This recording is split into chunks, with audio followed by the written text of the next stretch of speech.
Hey folks, we've undergone some pretty significant changes with our projection hardware here lately, and so consequently it changes the way that we have to turn things on and off, and I figured it would be easiest just to make you a quick little video detailing the process for doing that. The first thing I'll say is it's important to understand that we need to follow a specific sequence when we're turning everything on, or else it just won't turn on correctly. So the first thing you need to do when you come in is make sure that ProPresenter is closed.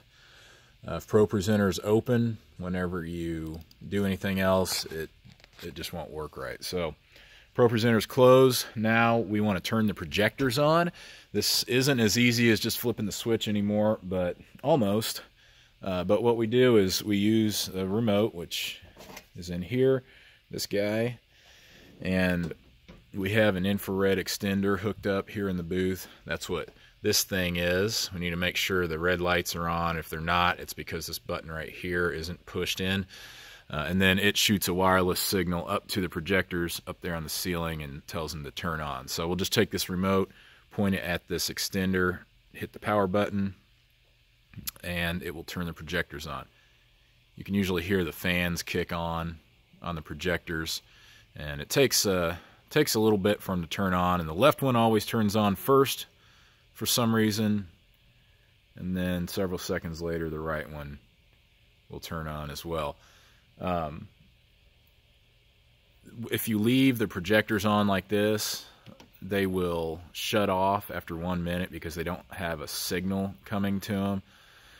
So the next thing you need to do, you see the right one just turned on. The next thing you need to do is give them a signal. And we do that down here with this piece of hardware. We call it the Teranex.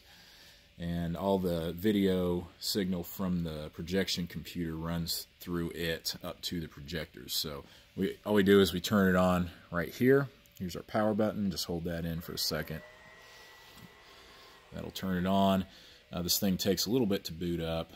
It's like a computer, so when it's booted up, you will see on this little display an image of the output from the projection computer, which at this point will just be like the desktop image, and there it is.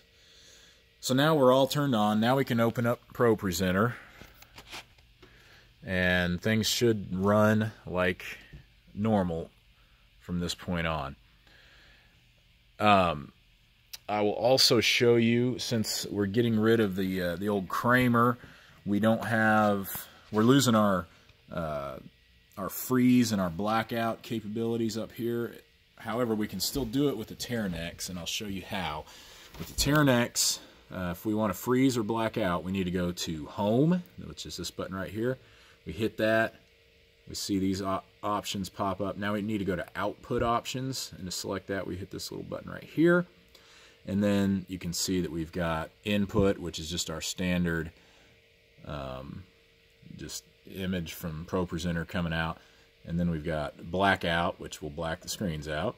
And then we've got Freeze, which does what freeze used to always do. So if you ever need to black or freeze the screens, that's the process through which you would do that.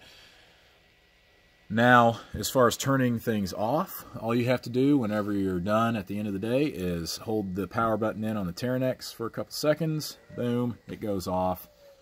The screens will lose their signal, they'll turn blue, and then when they lose signal for a minute, they'll shut themselves off. So that's about it. If you have any questions, let me know, and we'll see you around.